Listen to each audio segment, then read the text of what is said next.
Welcome to Horror Spot 123. வணக்கம் மக்களே.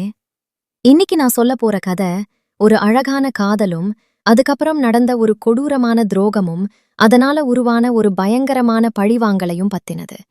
இந்த கதை பொன்னூருங்கிற ஒரு அழகான கிராமத்துல ஆரம்பிக்குது. எங்க பார்த்தாலும் பச்சை பசேல் வயல்வெளிகள், தென்னந்தோப்புகள்.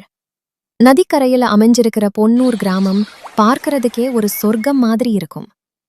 இந்த கிராமத்துல தான் ஜமீன்தார் வீட்டு பொண்ணு பச்சையம்மாவும் ஏழை விவசாயி மகன் மாறனும் ஒருத்தரையொருத்தர் காதலிச்சாங்க.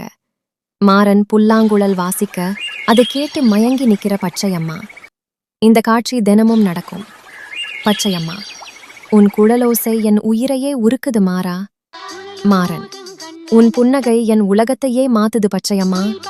ஆனானா அவங்க காதல் ஜமீன்தாருக்கு தெரிஞ்சதும் ஊரே போர்க்களமாச்சு. சாதியையும் அந்தஸ்தையும் காரணம் காட்டி ஜமீன்தார் மாறனை அடிச்சு துரத்தினாரு.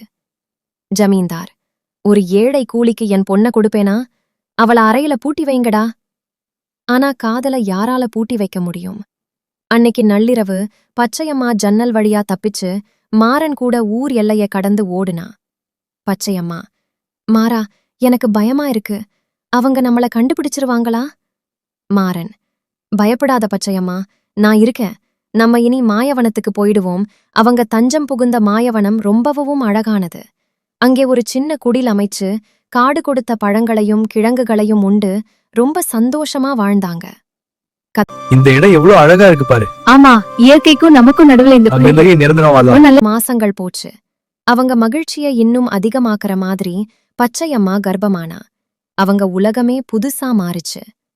பச்சையம்மா தன் வயிற்றை தடவியபடி, மாறா, நம்ம குழந்தைக்கு இந்த வனத்துல இருக்கிற ஒரு பூவோட பேரை வைப்போம். மாறன், சரி, உன் இஷ்டப்படியே வைப்போம். பார்க்க ஆசையா இருக்கு கண்ணா. உன் குரல் கேட்டு ரொம்ப சந்தோஷமா இருக்கு. உன் அம்மாவும் நானும் உனக்கா காத்திருக்கோம்.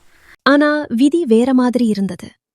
ஒரு நாள் மாலை மாறனோட அப்பா விறகு சேகரிக்க வந்தப்ப அவங்கள பார்த்துட்டாரு. அவர் ஜமீன்தார்கிட்ட போய் கோல் மூட்டினாரு. மாறனின் அப்பா ஜமீன்தாரிடம், ஐயா, அந்த மாறன் உன் பொண்ண கடத்திட்டு போய் அந்த பேய்க்காட்டுல வச்சிருக்கான். மறுநாள் விடியற்காலை ஜமீன்தாரும் ஊர் மக்களும் அரிவாள் தீப்பந்தங்களோட காட்டுக்குள்ள புகுந்தாங்க. மாறனை ஒரு மரத்துல கட்டி போட்டுட்டு பச்சையம்மாவை சூழ்ந்துகிட்டாங்க. மாறன், ஐயா, வேணா, அவ கர்ப்பமா இருக்கா, அவளை விட்டுடுங்க. இரக்கமே இல்லாம ஜமீன்தார் பச்சையம்மாவோட வயித்துல ஓங்கி மிதிச்சாரு. ரத்த வெள்ளத்துல துடிச்சு பச்சையம்மா அந்த மரத்தடியிலேயே செத்து போனா.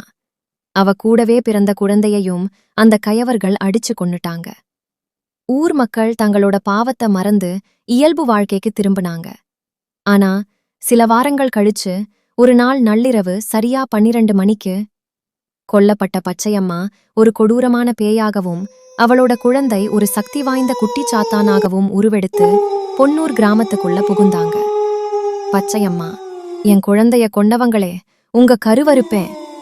ஒவ்வொரு நள்ளிரவு 12 மணிக்கும் ஊர்ல இருந்த கர்ப்பிணி பெண்களும் குழந்தைகளும் மர்மமான முறையில இறந்து போனாங்க.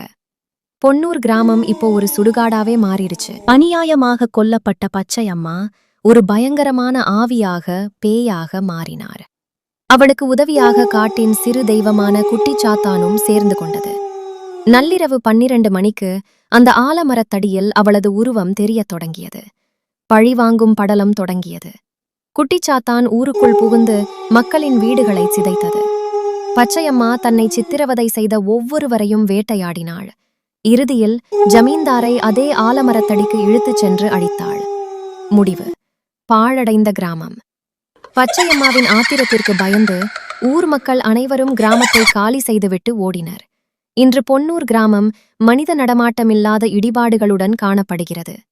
இன்றும் அமாவாசை இரவுகளில் தன் குழந்தையை கையில் ஏந்தியபடி பச்சையம்மா அந்த பாழடைந்த தெருக்களில் உலவுவதாக மக்கள் நம்புகிறார்கள். Subscribe my channel.